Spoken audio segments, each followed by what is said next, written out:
for every person that comes for refugee resettlement goes through the normal security screening with fingerprints, digital photos. They're checked against security watch lists and et cetera. But like as I say, given the vastness of this crisis and the number of people, that cannot be sufficient. And that is why, in part by focusing on the most vulnerable, such as those who are the victims of al-Nusra and ISIL and other terrorist organizations, that is a precautionary step as well. Because people who are victims of terrorism are, by definition, not supporting it. Minister, over here on your right, did you Oh, can I just, I'm sorry, I'd have to make one last point. Just, I'm sorry, because some people distort some of the, no, not you, but some people, certainly not you, have distorted some of what we've said about this. Look,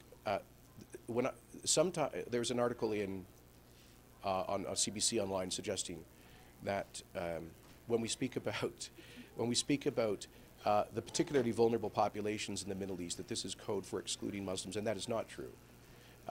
Just 2 days ago in Edmonton, I met a number of the resettled refugees from Syria and Iraq we've brought, who are both Muslim and Christian, and we have specifically said that in seeking to prioritize the vulnerable communities, this includes, for example, the Ismaili Shia Muslim, who are the victims of groups like al-Nusra and ISIL. It includes the Druze. It includes Kurds, who often cannot go to those camps, and they typically are Sunni Muslims, and other minority sects. So this is not about a particular faith group.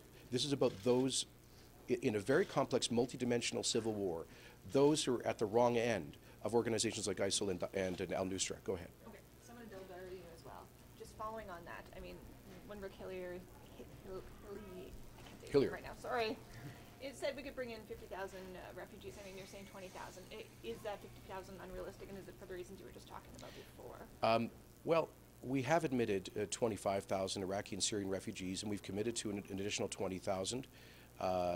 So that gets us close to 50,000. I mean, people are picking numbers out of a hat. At the end of the day, we have to have a manageable number so that we can apply the appropriate screening and focus on the most vulnerable. But at the end of the day, it doesn't matter how many we take. There will still be over 14 million, close to 15 million IDPs and refugees in the region. So that is why I think the overwhelming focus on resettlement is missing missing the target here. We need to stop the hostility in the region. Now, there's nothing that Canada can do to stop the Syrian civil war, but there is something we can do to degrade another cause of the violence, which is ISIL, and that's what our military campaign is about. And of course, we have to provide humanitarian relief to the IDPs and refugees, which is reflected in our announcement to contribute an additional $100 million on top of the $800 million that we've contributed to multilateral agencies for food, shelter, clothing, medical care, and education of refugees. I've been there in these camps, and I've seen the difference that we are making. I believe we are the 5th largest donor to refugee and IDP support for Syrians and Iraqis. So yes, resettlement is important for a relatively small number of people, but it cannot address the scope of the disaster.